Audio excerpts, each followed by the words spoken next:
This is the story of a civilization that rose from a small riverbank village to command an empire stretching across 3 continents.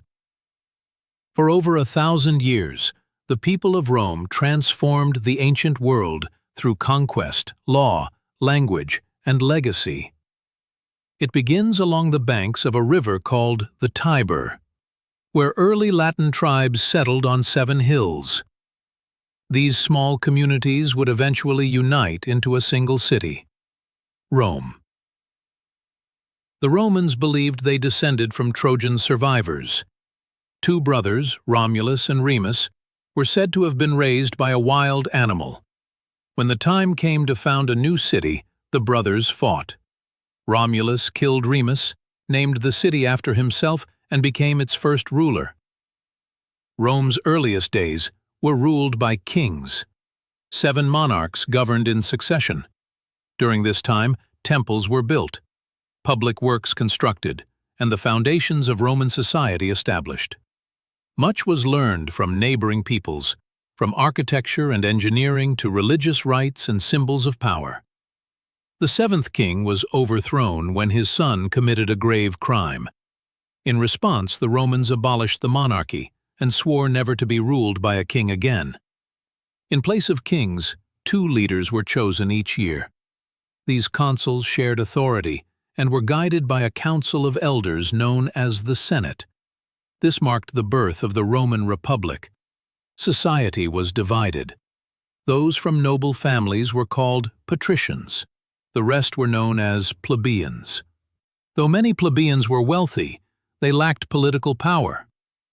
Through long struggle, they gained the right to elect their own representatives, who could block unfair decisions. Eventually, plebeians and patricians shared equal rights under the law. Rome began to expand. Rather than simply conquer, Rome offered alliances. These allies provided soldiers and loyalty in exchange for protection and limited rights. With this system, the Roman army grew in strength and numbers. Rome's expansion led to conflict. In the west, a powerful seafaring city stood in its way. 3 long wars were fought, known by the Romans as the Punic Wars. Rome eventually destroyed its rival, took its lands, and became master of the Western Sea. Victories brought wealth, but also problems. Small farmers, unable to compete with cheap grain and enslaved labor, lost their land. Many moved to the city, swelling the ranks of the poor. Tensions grew between the rich and the desperate. 2 brothers tried to fix the divide by redistributing land and food. They were killed, and violence became a tool of politics. A general named Marius changed the army. He allowed landless citizens to join, promising them land after service. Soldiers now looked to their commanders, not the Republic, for reward and loyalty.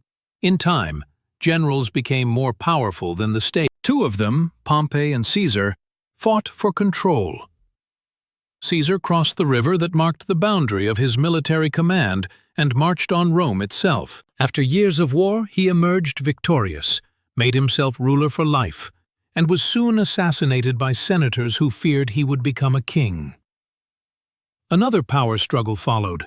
Caesar's heir, a young man named Octavian, defeated his rivals and became the sole leader of Rome.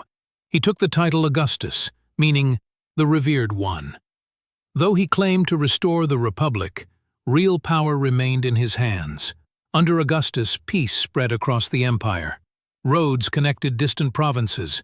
Cities flourished. Trade and population grew. For 200 years, Rome enjoyed relative stability.